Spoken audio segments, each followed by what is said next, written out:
Hello and welcome to Unacademy, a one-stop destination for the English medium civil services aspirants. A very good evening and welcome to the daily Hindu news analysis. So in this discussion, we will not only cover all the important articles comprehensively, but there will be a lot of practice questions as well for your prelims and mains exam. So first, let's look at the topics that we are going to discuss today. From the Delhi edition of the Hindu, I have chosen 8 important articles. So let's cover them in complete detail so that you don't have to go back and read the newspaper again. But before we start, I have a very important announcement. Unacademy is providing a flat 60% off on its IAS courses. This is a great opportunity for you to enroll for our classes at just 17,999. And this is a limited period offer, and I'm told the offer ends tonight. So, those interested, please click on the link provided in the description. And on the subscription page, you might see a different fee. So to avail the discount, you have to enter the code IAS English. So please check out for further details by clicking on the link in the description box below. And tonight we have two important sessions on YouTube at 7 p.m. Sham Sir will be conducting a marathon on all important topics related to the banking sector. This session can be very, very important for UPSC civil services and as well as for other banking related exams. And on the Unacademy app at 6 p.m., Mukesh sir would be taking up a special session, a free class on climatology. So those interested, please check out the link provided in the video description.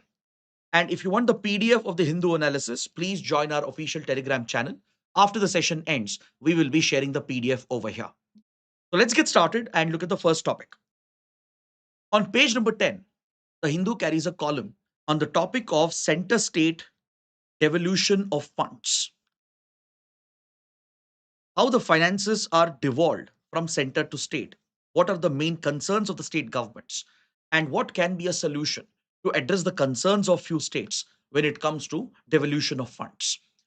So I'm sure there must be some beginners as well watching the session. So I'll start with the basics. So first, let's understand what do you mean by financial devolution? And how exactly does the center devolve funds to the states? On what basis is the funds distributed? So when you talk about devolution of funds, it's a reference to the divisible pool of taxes which are held by the center, some of the taxes levied by the center, some of the taxes levied by the state. Eventually, the collection would be at the central level. So, this pool of revenue which is collected will have to be eventually divided and devolved to the states. This is what we refer to as the devolution of funds. So, in this devolution, there are two types. One is your vertical devolution, which is the total percentage of funds that the center is going to devolve to all the states collectively put together. The other is horizontal devolution, as to what would be the percentage share of each state within the divisible pool of taxes that the center is devolving.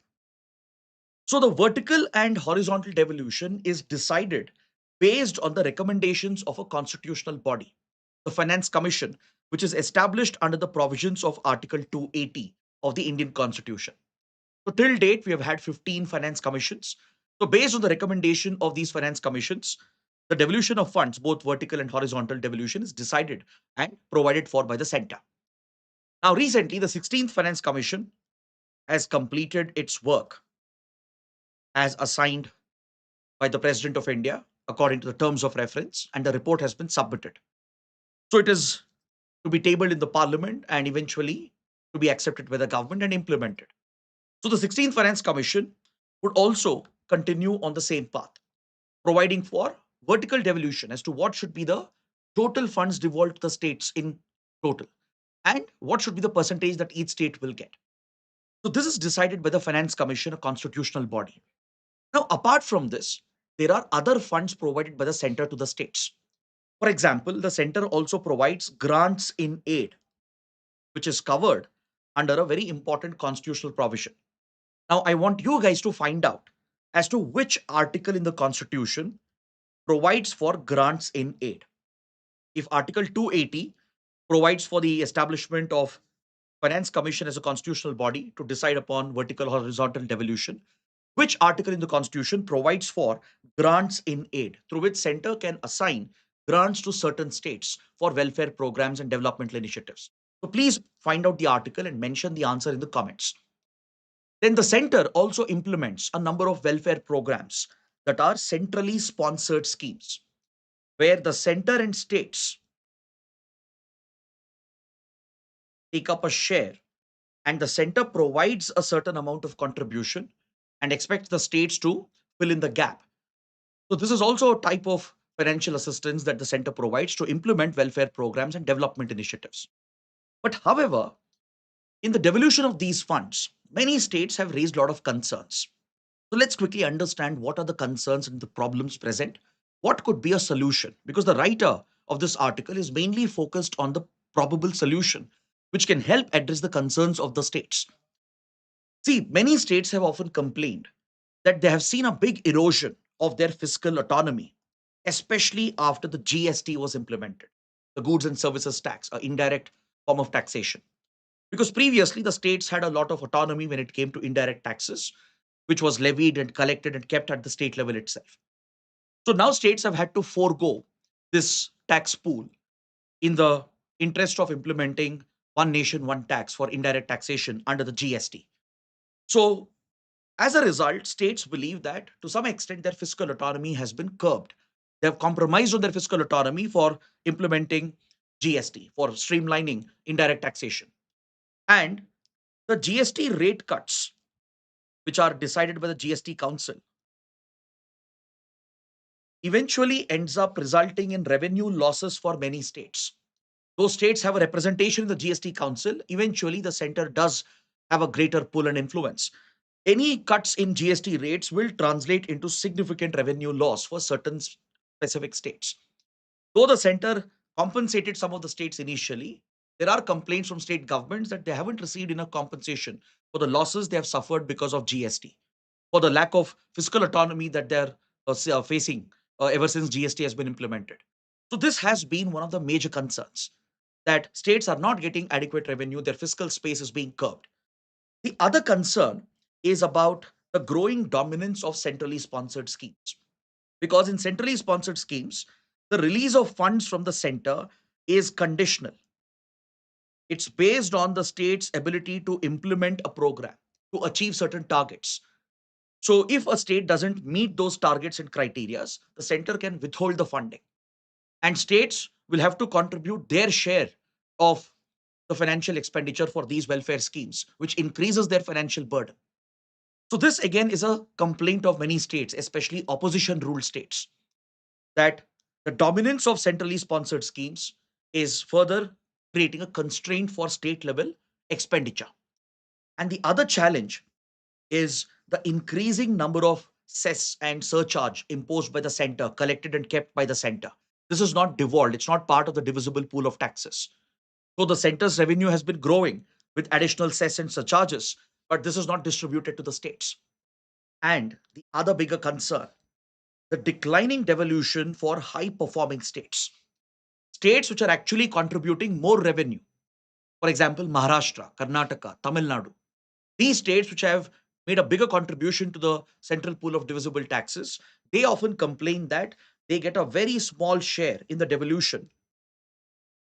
And they have raised concerns about the criteria that are used by the Finance Commission to determine the vertical and horizontal devolution.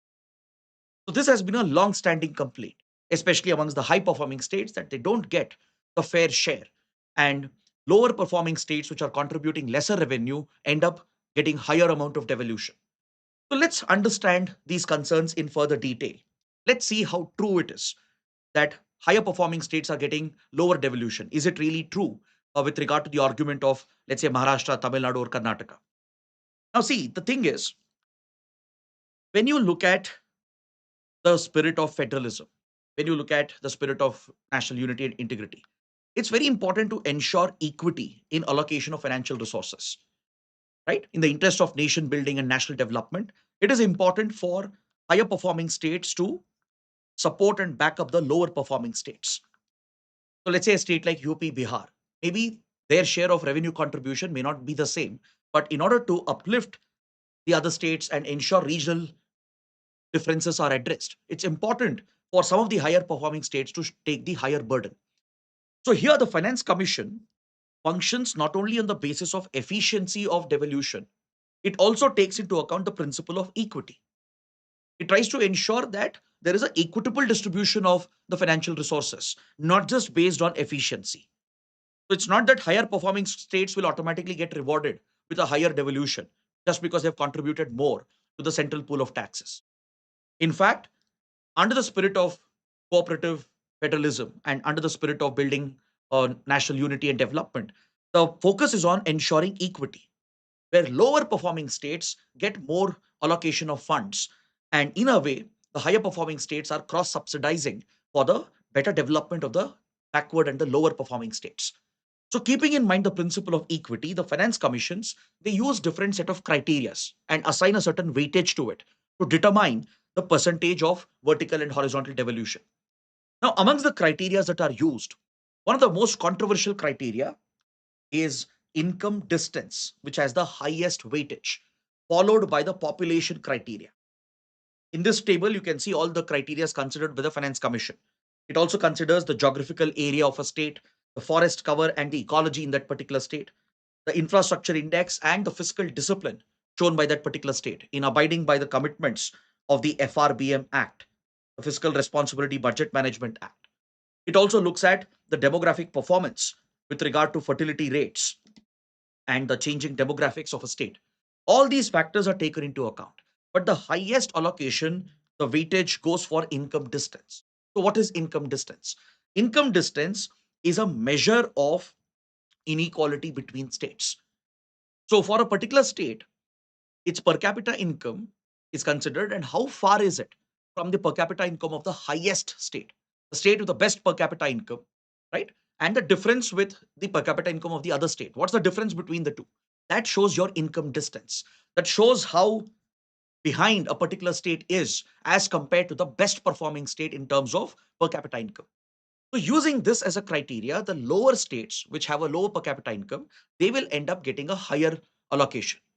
So if you look at 11th Finance Commission, it had assigned income distance criteria up to 62% weightage. But over the years, it has gradually reduced. The 15th Finance Commission had assigned 45% weightage to income distance. But still, it accounts for the highest share in the basket that is considered by the Finance Commission. So lower performing states will automatically end up getting higher allocation because of this. And with regard to population criteria, which forms the next big weightage in the basket, right? States which have a higher population, states which have not been successful in their family programs, they will end up actually receiving more funds. Whereas states which have performed well, which have been able to regulate their population, keep fertility rates under manageable limits, achieve the TFR targets, which have maintained fiscal discipline, and yet they have contributed to nation building with more revenue generation, those states will be at a disadvantage because of the very nature of the design of this index. So, higher performing states obviously complain about this and they argue that income distance criteria, population criteria, it is flawed because it ends up punishing those states which are contributing more and rewards those states which are not performing well. So, this is one side of the argument. That's where the controversy comes up. But let's look at the other side of the argument as well. Now, first, you need to understand which are the top contributing states and which are the top receiving states. States like UP, Bihar, West Bengal, they receive some of the highest financial devolution. UP getting up to 15.81% of the total share. Bihar getting up to 8.65%. West Bengal close to 7%. But if you look at how much they are contributing to the central pool of taxes, their contribution is barely 4.6, 0.67, and 3.99%. Meaning their contribution to revenue is less, but they're getting a much higher devolution, right? Now look at the other states, the high performing states like Maharashtra, which is the highest contributor with up to 40% contribution. Then comes Karnataka and Tamil Nadu with a contribution of 12.65 and 7.61.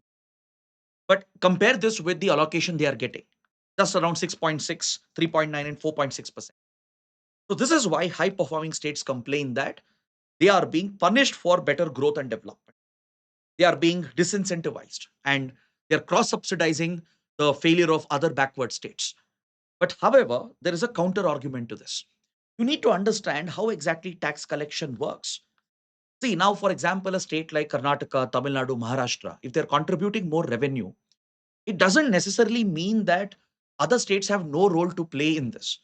Because see, now let's say, for example, Tamil Nadu is a major hub for automobile manufacturing.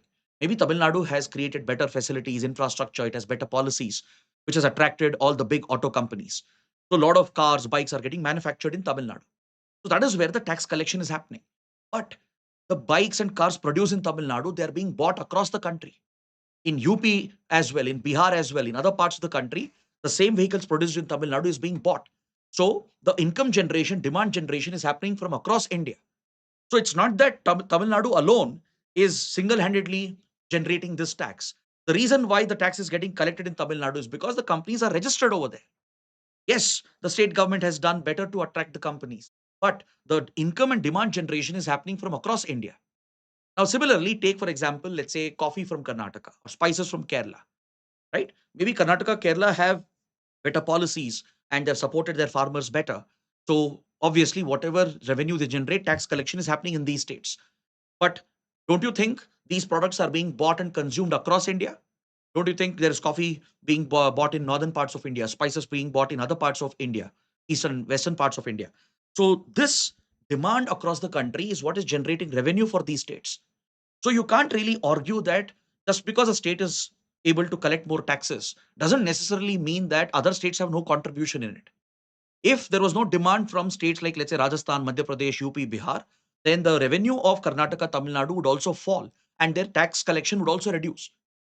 So, based on this argument, it's believed that ensuring equity in devolution is the right approach to focus on nation building. But however, the current criterias might be incorrect. They might be inefficient. Because right now, Finance Commission has prioritized equity over efficiency. That's why the writer is suggesting a different parameter. Instead of income distance, population, and other debatable criterias, the writer is suggesting the usage of GSDP, gross state domestic product, as proxy for state level tax accrual.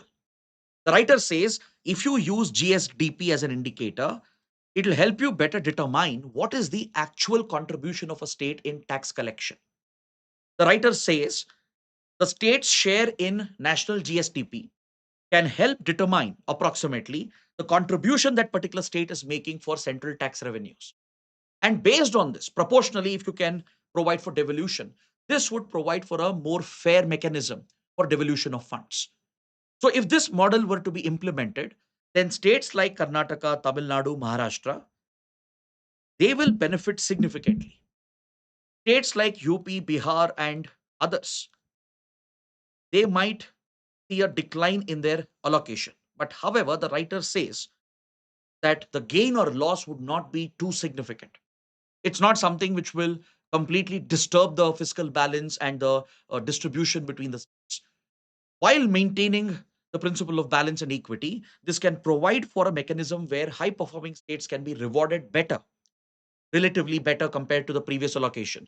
And the low performing states will see a slight reduction without compromising the need for supporting these backward states.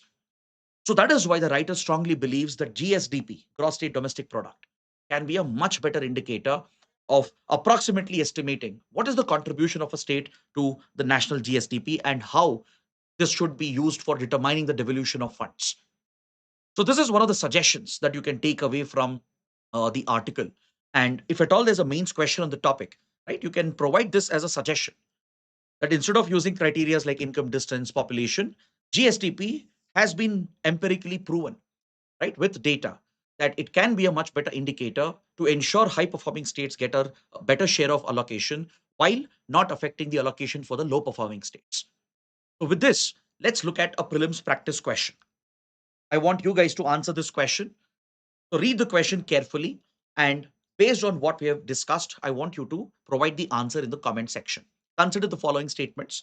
Apart from the vertical and horizontal devolution of funds based on recommendations of Finance Commission, the center also transfers resources to states through grants in aid and centrally sponsored schemes. This is your statement number one. Second statement says low performing states often complain that they receive lesser devolution owing to their lesser contribution of revenue to the divisible pool of taxes. So, which of the statements are correct or incorrect? So please check this and let me know what's the right answer in the comment section. Now let's look at the mains practice question. What kind of question can you anticipate based on this topic in your mains exam? GSDP share can be a meaningful indicator for devolution of funds from centers to states. Illustrate. A very straightforward question. So, how do you write a good answer for this?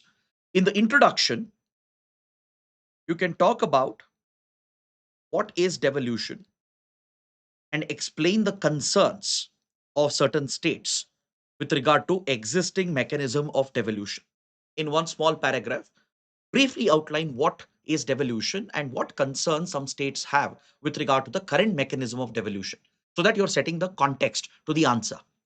Then, in the body, discuss the types of devolution, how it is done, and provide details of the concerns raised by the states. Right? Talk about the vertical horizontal devolution based on Finance Commission recommendations, mention grants and aid and centrally sponsored schemes, and how does the mechanism work? What criteria are used by the Finance Commission to determine vertical and horizontal devolution? And then discuss the concerns in detail, the concerns expressed by the high performing states. And if you try to satisfy the demands of high performing states, how would it affect the low performing and backward states? How it could compromise the principle of equity, right? So illustrate this point and then bring out the idea of using GSDP as a proxy, how it can be a better estimate to approximately calculate what is the actual contribution of a state to tax accruals at the center. Using this criteria, if devolution is carried out, you can point out that high performing states will receive a higher devolution without really compromising the interests of the low performing state. Low performing states might see a slight decline in devolution of funds, but it won't compromise their ability to focus on development and welfare. So this can be suggested as a better alternative, and conclude your answer by talking about the need for cooperative federalism, why it is important to promote better cooperation between our states, not pit one state against the other, and ensure that politics between center states doesn't play a role, right? So, on these lines, you can try to conclude your answer and suggest a better alternative, a better model based on which devolution can be calculated. So, let's look at the next topic on page 12. There's a very detailed article on India's space sector. The article here is highlighting the achievements of ISRO and what future challenges lie ahead for ISRO and India's space sector. So the topic can be very, very important for your mains exam. There can be a science and tech question in GS paper 3. There can even be some prelims questions based on what we are going to discuss. So kindly pay attention. And at the end, we'll take some practice questions as well. So as you know, India's ISRO has built the space sector and the industry from scratch. There was an era where ISRO would struggle for adequate resources. I'm sure many of you would have heard of the legendary stories of how ISRO scientists would even rely on bullock carts and bicycles to carry components of a rocket to assemble them at Thimpu in Kerala, right? And that was one era where India didn't have adequate resources and capabilities in the space domain. So from there, today, ISRO has become one of the leading pioneer space agencies of the world. From being a reliable launch platform for cheaper satellites, right? Today, ISRO is offering global launch services. And along with that, it has pioneered many breakthrough missions from Mangalyaan to Chandrayaan, carrying out a soft landing on the south pole of the moon, to even the upcoming human space flight program, the Gaganyaan mission.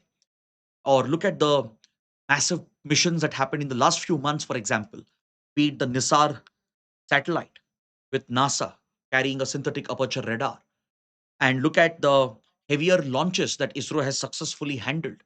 For example, just a few days ago, ISRO received a lot of credit for being able to launch one of the heaviest satellites using the LVM-3, the launch vehicle 3, which is a newer iteration of the GSLV Mark 3, right? Or be it the Aditya L1 mission, how ISRO successfully placed the spacecraft at the Lagrange points to ensure better studies of the heliosphere and better studies of the sun and the solar activity in the sun's atmosphere.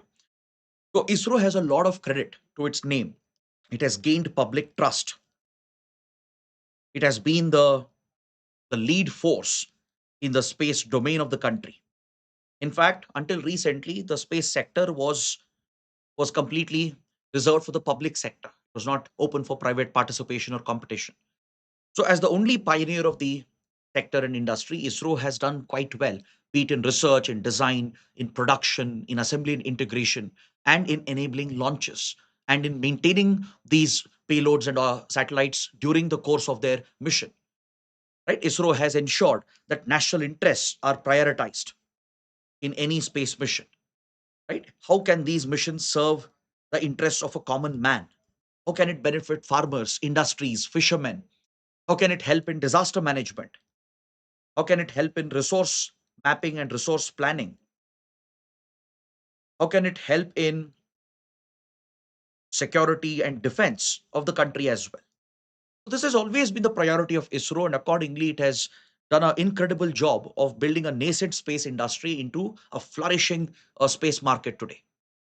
And through its commercial arm, the Antrix Corporation of the previous era, ISRO started taking up foreign launches, and especially the PSLV, the Polar Satellite Launch Vehicle, became the reliable workhorse of ISRO to lift smaller satellites into lower orbits, be it nano micro satellites. Right? ISRO has pioneered many such launches, becoming a cheap and reliable option for many foreign vendors, research institutions, and companies to carry out cheap launches. And apart from this, ISRO has pioneered the medium lift launch vehicle, the GSLV, the most powerful rocket, the GSLV Mark III, which is your launch vehicle M, the LVM-3, which today is able to lift medium category satellites in the weight category of even 4 to 5 tons. So now ISRO is making plans to prepare for the upcoming missions of India and the upcoming demands of the space industry.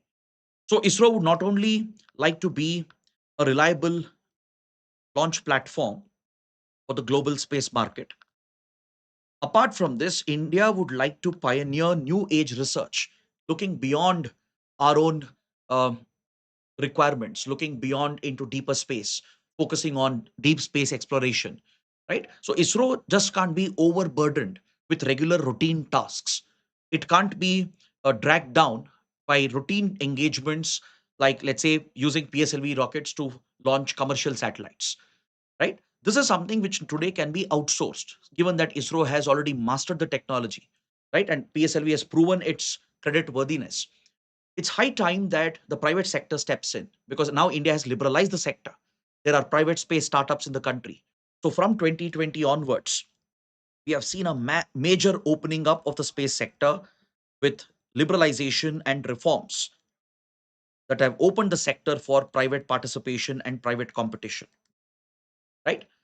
So the time has come for ISRO to move beyond routine tasks and preoccupy itself with the future missions, the challenges that will come up, and ensure that the manual routine tasks are handled by other agencies and entities. Because, see, that is a challenge in front of ISRO today. Now, for example, post 2020, after the new age reforms were introduced, the government of India has set up two new entities. There's an organization known as InSpace, which has been set up, the Indian National Space Authorization and Promotion Establishment, which was founded in 2020. Then the New Space India Limited, or NSIL, which was established in 2019. These two new agencies, they have a specific function. InSpace is responsible for promotion and authorization functions in any space mission, particularly with regard to commercial launches. NSIL is responsible for commercialization of ISRO's launch vehicles and as well as other services that ISRO can offer, right? Let's say, for example, mapping satellites, if they are Earth observation satellites, the data they generate, the resource mapping they create, this can be commercialized and sold in the commercial market. So NSIL would look after the commercialization, while InSpace would look after promotion and authorizations that are required. So these entities were supposed to reduce the burden of the parent organization, that is ISRO, allow ISRO free time to focus on upcoming projects, focus on the future challenges, prepare for the demands of the future space market. But unfortunately, this has not happened because even now, ISRO gets dragged and pulled into day to day administrative affairs. Let's say, for example, deciding on orbital maneuvers, deciding on, um, let's say, the next commercial venture with private uh, satellites and launches, or even assigning of spectrum, right? And deciding on the orbits. So these basic tasks, which could have been carried out by the other agencies, is eventually falling on the shoulders of ISRO. So ISRO is taking the entire burden of the sector with very limited participation from the other agencies. And whenever they face a crisis, whenever they face a challenge, right, they go back to the parent agency expecting ISRO to handle all these problems and challenges. So this is dragging down ISRO's internal resource allocation. And let's say a mission fails, right? There is a cascading effect right now in the Indian space sector. Let's say a big mission, maybe a PSLV launch or a GSLV launch with Indian and foreign satellites. Let's suppose it fails for some reason, right? This will have a cascading effect affecting the timelines of multiple upcoming missions. Because right now, the assembly integration facilities are limited, the launch pads are limited, the overall production of components happening in the industry is also quite limited. So the entire timeline and cycles will get thrown into a haywire situation. If even one mission fails, multiple other upcoming missions will get delayed subsequently, right? So that's because ISRO is getting dragged into each and every small, minute details, whereas agencies like InSpace, NSIL are primarily becoming a back office of sorts without the ability for independently handling the mandate and role which is given to them. That is why the article strongly believes that India requires a national space law, a dedicated space legislation which can help regulate the industry and promote a industrial ecosystem where ISRO can be freed from these manual tasks and crisis management, and let ISRO focus on core research and development, core design, and futuristic missions instead of getting dragged into unnecessary operational details. For this, you would need a very strong private industry, right, which can handle the commercial launches on its own in coordination with existing regulators like InSpace and NSIL. These agencies, they should function more independently on their own, but for that they need legal backing, more authority. There should be adequate checks and balances. There should be regulatory guidelines so that the existing agencies can work with the private industry and, let's say, a PSLV launch for commercial purposes, GSLV launch for commercial purposes can be completely outsourced, and ISRO need not get involved in these day-to-day operations, right? For this, you have to create an entire industrial supply chain, right? For producing all the components, ensuring the overall timeline of the mission, the safety and cost of the mission, and working with foreign partners and vendors as well. This is something that can be taken out from the responsibilities of ISRO. So ISRO can focus on what really matters for India. So focusing on core research and development, design, and focusing on just high value missions like, let's say, Gaganyaan, Chandrayaan missions. This is something which will allow ISRO the space and time and resources to take the space sector much forward. But for that, you need an effective regulatory system. And the writers are recommending a national space legislation for this purpose, which can outline and define the roles and mandate of different agencies and institutions. Right? Everything can't fall on the shoulders of ISRO. There should be other independent regulators who can act on their own without going back to ISRO every time there is a crisis. Right? So, for example, ISRO can start focusing on the next generation launch vehicle to lift heavier payloads into orbit. GSLV Mark 3 or LVM 3, it's only a medium lift launch vehicle today.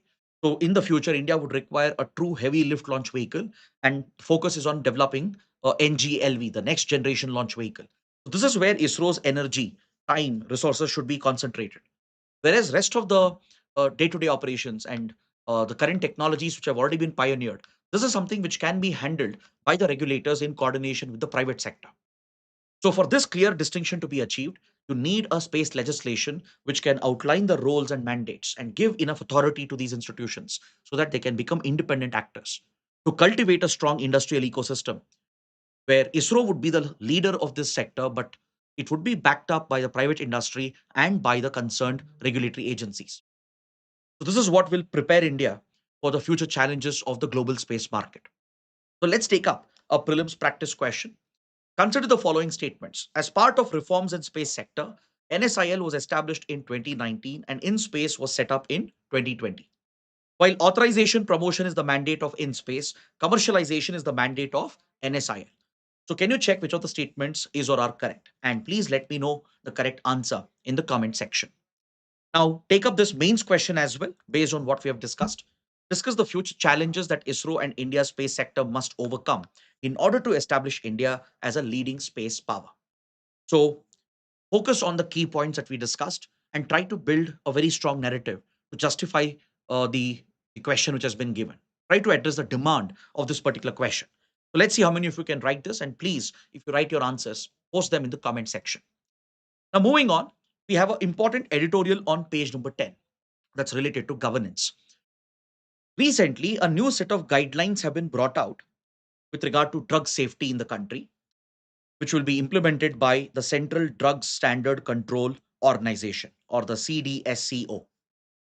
The CDSCO is the nodal regulator for drug safety, drug standards in the country, as per the provisions of the Drugs and Cosmetics Act of 1940.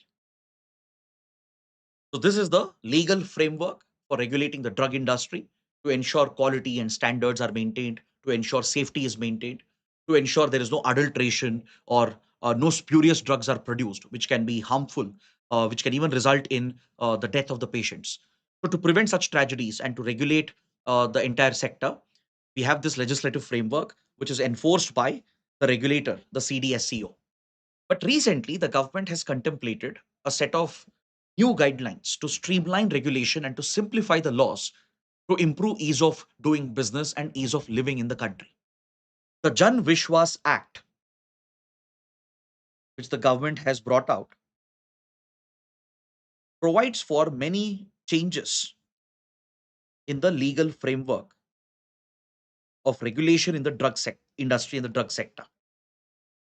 A lot of new changes have been brought in, which focuses on reducing the criminalization of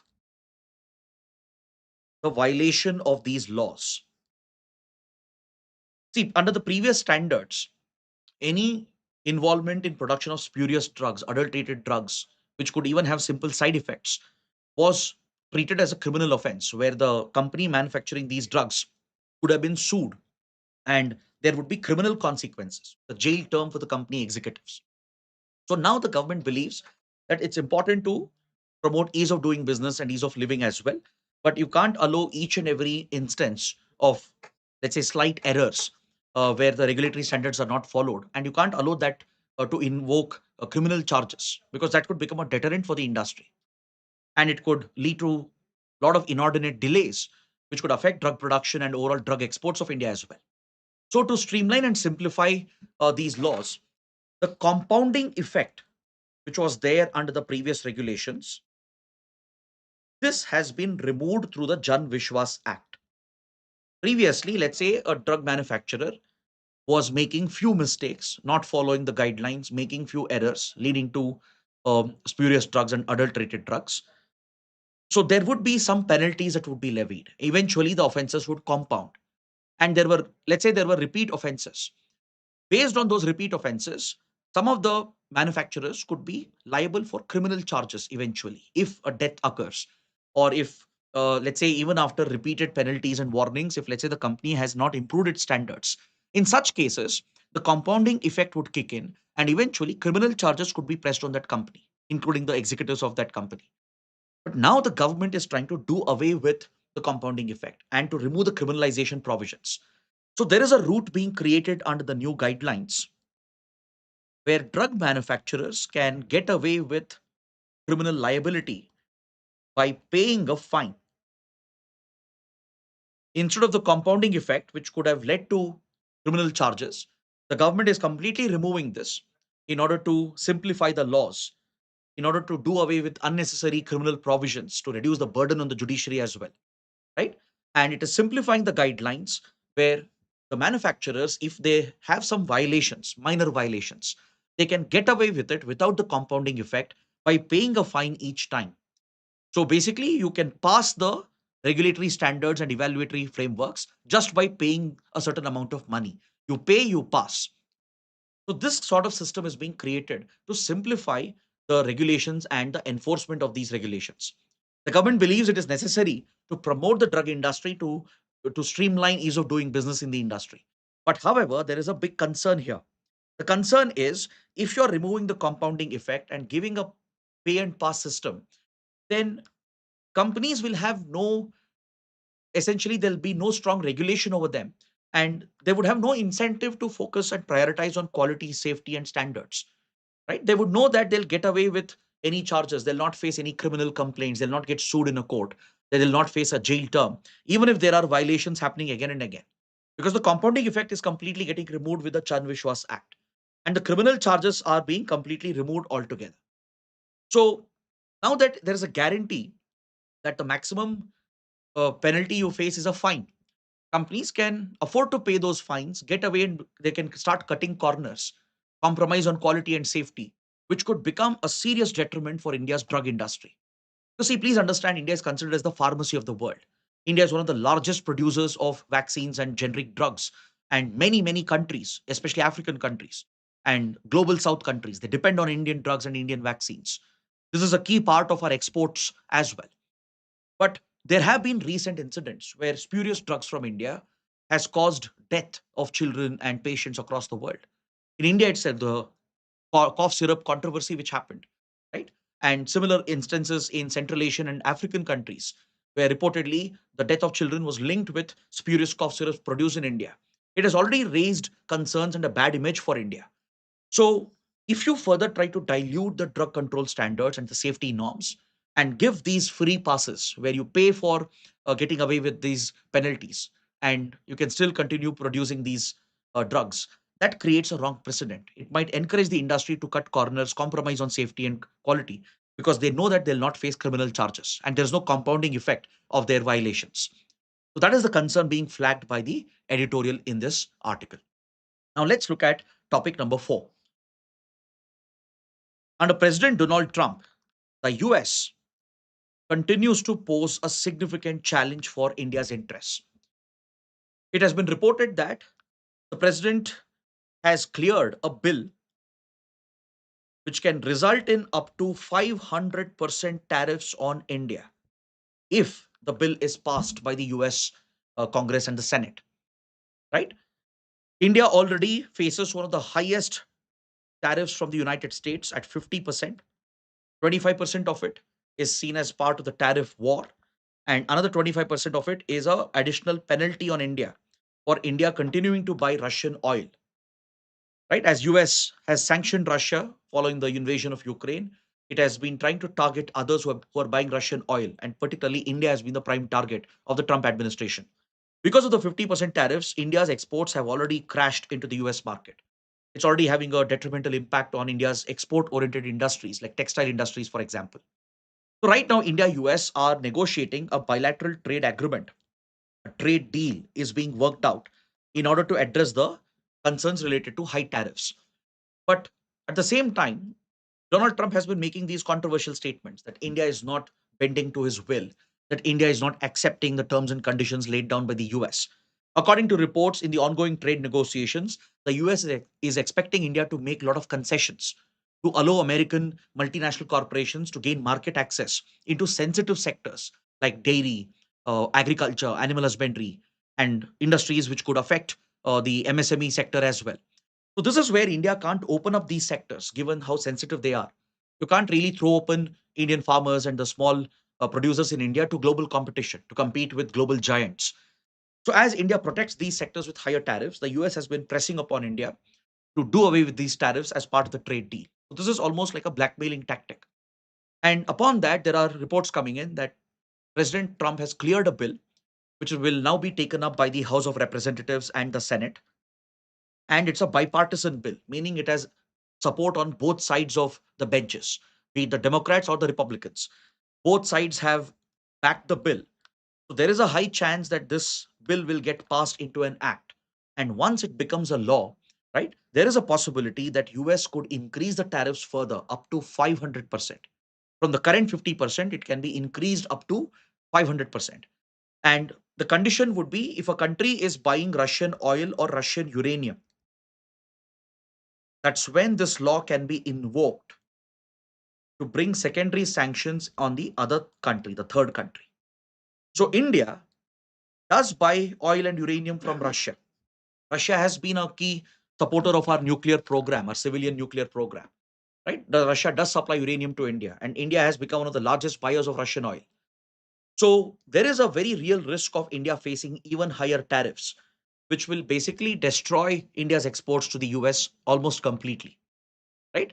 50% tariffs itself is unreasonable. It's it's already having a huge impact on Indian exports. And anything above this is going to simply crash India's exports into the US market. So this is most likely again a blackmailing tactic, a pressure tactic to force India to fall under American pressure and agree to American demands. Now, let's see what would be India's response to this. Because until now, India has shown a lot of restraint. India has not made any public comments or countered the controversial statements made by Donald Trump. But going forward, these challenges are likely to increase because we have seen how US has become extremely transactional. US has been looking after its own priorities and interests, primarily focused on its economy, focused on the Western Hemisphere. And this creates a very complicated challenge for India because US has a problem with India's multi-aligned policy. India can't compromise on its multi-aligned principle because you need partners like Russia, China, everyone else, and we can't alter our ties, our age-old strategic ties with key partners just because US doesn't like them. So this is a serious challenge for our independent foreign policy, our principle of strategic autonomy. So it's either suffer the economic loss or compromise on your foreign policy. That's a difficult choice in front of India right now. And this is again a developing story. So this is something you need to be updated on. And we will continue to cover the topic in the coming sessions as well. Now let's quickly look at the prelim section. Let's take a look at the important prelims related topics. On the front page, there's an article which refers to an important international organization. The article is referring to UNDESA, the United Nations Department of Economic and Social Affairs. So this arm of the UN has brought out a report which predicts India's fiscal growth to be at 7.2% in the current ongoing fiscal, which is a very credible growth number, which would still make India one of the fastest growing economies in the world. So, this report highlights the inherent strength of the Indian economy, the domestic demand, which is sustained despite external global pressures. So, we need not go into the details of the report itself, not relevant for the exams, but there can be a question on UN DESA, a IR related question on UN Department of Economic and Social Affairs. So, let's quickly cover some of the key facts related to this organization. The United Nations Department of Economic and Social Affairs was established in 1948 and it functions as one of the offices under the UN Secretariat. And what is the UN Secretariat? The UN Secretariat is one of the primary organs of the UN, right? There are six primary organs of the UN. You have UN General Assembly, UN Security Council, the Economic and Social Council, the Trusteeship Council, International Court of Justice, and UN Secretariat. The Secretariat handles all the executive functions of the UN. So, setting the agenda of the United Nations and ensuring that the decisions of the General Assembly and Security Council are implemented and follow up on the decisions that have been made and assist countries to achieve their sustainable development goals and their environmental targets. So, carrying out the back end executive work, the office work, is the primary role of the UN Secretariat, which is headed by the UN Secretary General, who heads the UN Secretariat. So, within the UN Secretariat, there is a dedicated office, which is the UN DESA, the United Nations Department of Economic and Social Affairs. So, what does it do? It primarily works with other branches of the UN and helps in setting the agenda of the discussions which happen at UN bodies, be it at Economic and Social Council or UN General Assembly. When important global issues are discussed, developmental issues, climate related issues, or environment related issues are discussed, the agenda setting is done by the UN DESA. It brings out key reports and publications and data which will back and support the negotiations and discussions that happen at key UN bodies. So it also assists countries in implementing the sustainable development goals, and it helps in decision making process for the General Assembly, Economic Social Council, and other bodies of the UN. So think of it like a data organization, a think tank of sorts of the UN functioning within the UN Secretariat. So that is the role of the Department of Economic and Social Affairs. Now, coming to the next topic, on page number 9, there's an article referring to India's new research station, which is going to come up in the Antarctic. See, the polar areas have always been a priority for India for scientific research and exploration, especially since 1980s, when polar research and expedition was prioritized by then Prime Minister Indira Gandhi. So India, which is a signatory to the Antarctic Treaty System, we have committed to the goals and principles of the Antarctic Treaty System. Because under the Antarctic Treaty System, Antarctica is part of the global commons. It belongs to the entire world. It belongs to humanity. It's a shared resource of global humanity. It does not belong to any specific country. So there's no concept of national sovereignty in the Antarctic. But Antarctica is open for scientific research, expedition, exploration, right? To understand marine ecosystems, to understand the very origin of life, to understand, uh, let's say, climate change and global warming. So, for any such scientific research and expedition, Antarctica is open, and any country can participate as long as they abide by the restrictions of the Antarctic Treaty System. The Antarctic Treaty System also bans the militarization of the South Pole. It prohibits any testing of weapons, deployment of nuclear weapons. They're all prohibited in this region.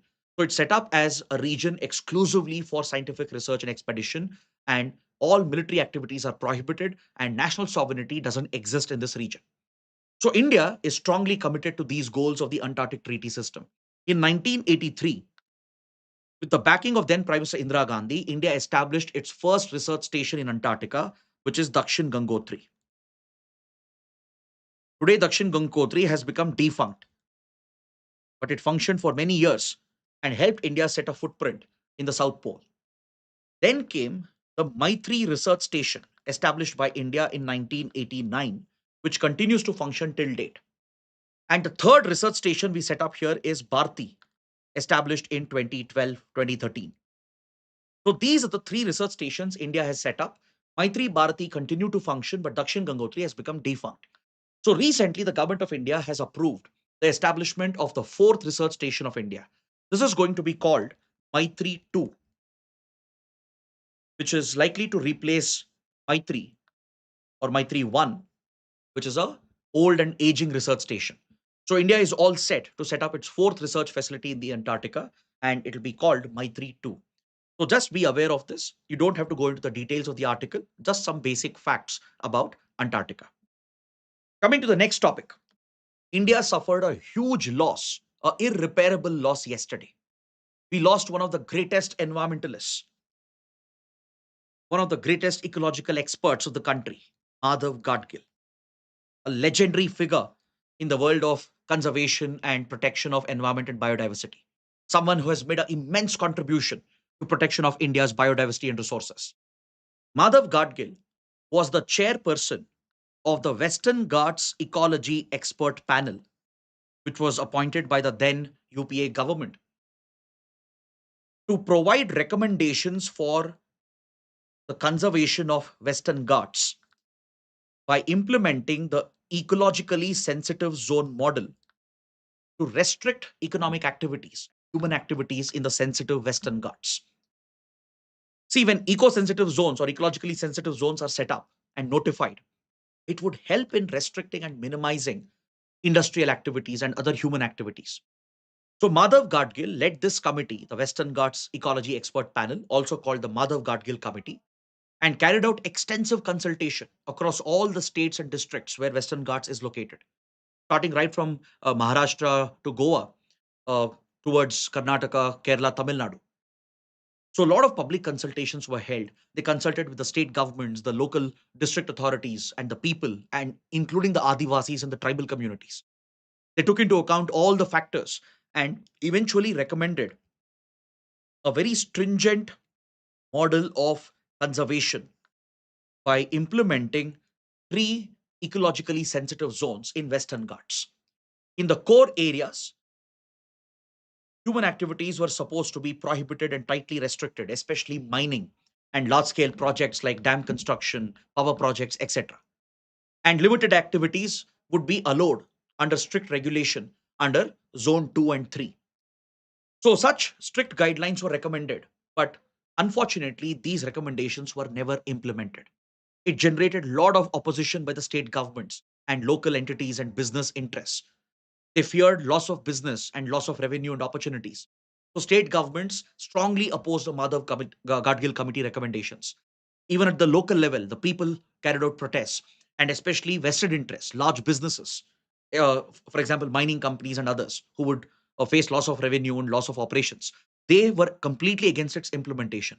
And eventually, the central government set up another committee to review the recommendations of Madhav Gadgil Committee. Now, can you find out which was the second committee set up to review the recommendations of Madhav Gadgil Committee? Who was the chairperson of this second committee, the review committee which was constituted to review the recommendations of the Madhav Gadgil Committee or the Western Ghats Ecology Expert Panel? So this review committee also came out with recommendations, but it was a diluted version. The second committee, the review committee, diluted the recommendations, and even this was not properly enforced and implemented because there has been strong opposition from states and from businesses and local communities. Apart from this, Madhav Gadgil deserves the credit for establishment of Nilgiri Biosphere Reserve, which was India's first biosphere reserve under the UNESCO Managed Biosphere Reserve program. Because it was Madhav Gadgil who led the team that came out with a concept document on establishing Nilgiris as a biosphere reserve and getting it designated under the UNESCO Managed Biosphere Reserve program. Today, this is one of the most critical habitats in India, stretching across Karnataka, Tamil Nadu, and Kerala. Right. So, apart from this, there are many other incredible contributions of Madhav Gadgil. That's why on this day we have to pay tribute to this legendary ecologist and environmentalist. Right. So, can be very important for your exams, especially the Madhav Gadgil committee, the recommendations, and the review committee. So, please find out who was the chairperson of the second committee that was set up to review the recommendations of Madhav Gadgil committee. Next, page 17 and 18. Donald Trump will manage to remain in news. He'll not leave you easily, right? He will keep on creating news each and every day and increase your syllabus for your exams. United States has quit 66 international organizations, which it considers to be wasteful, which it considers to be a waste of American taxpayers' money. Now, let me tell you what kind of organizations the US has quit. It has quit International Solar Alliance, founded by India, which focused on clean solar energy to reduce emissions. But Donald Trump considers this to be wasteful. United States has quit the UN Framework Convention on Climate Change, which is the only global platform we have to deal with climate change and global warming. Apart from this, the US has quit many other organizations. The UN Democracy Fund, which was very critical for encouraging democratic transitions. The US has quit many other UN organizations which were dealing with women empowerment, child education, healthcare. So all these roles of UN is considered by the Trump administration as useless and wasteful. So this shows the assault of United States on multilateral institutions. There is a well orchestrated campaign by the Trump administration to dismantle the multilateral rules based order and the multilateral institutions. Because see, UN and its institutions cannot survive without American funding. United States was the primary source of donation because all these organizations primarily function on the donation received by the members, and US was the biggest contributor. So with US exiting these many institutions and organizations, many of them could face an existential crisis, and this represents a serious threat for a multilateral world order and a rules based world order. India has put in so much effort to strengthen multilateralism and international rules. Look at the ISA, the International Solar Alliance, a landmark initiative of India in coordination with France that was established during the 2015 Paris summit of the UN Climate Change Convention, when the Paris Agreement was brought out, right? That's when the International Solar Alliance was launched to bring together countries in the tropical belt to focus on solar energy. Today, India has expanded this, allowing membership of other countries from the non tropical areas as well. More than 100 countries are part of it, and it's one of the major international organizations headquartered in India. And United States has chose to quit the organization because Trump administration believes climate change is a hoax. They believe focus on clean energy is not needed. And as you know, his electoral campaign was drill baby drill. Right? This again shows the path in which US is heading and the risk it poses for international order and for global environment and for other priority issues that the UN institutions were dealing with. Yeah, so please make a note. US had not only exited Paris Agreement, right? Under Trump, US had already exited Paris Agreement. Now they have quit the UN Framework Convention on Climate Change as well, and they've exited from International Solar Alliance. So with this, I complete my detailed analysis of today's newspaper. I hope the session was useful, and if you liked it, do press the like button, share your comments, and don't forget to subscribe to our channel. So that's it. I'll see you tomorrow. Thanks for watching.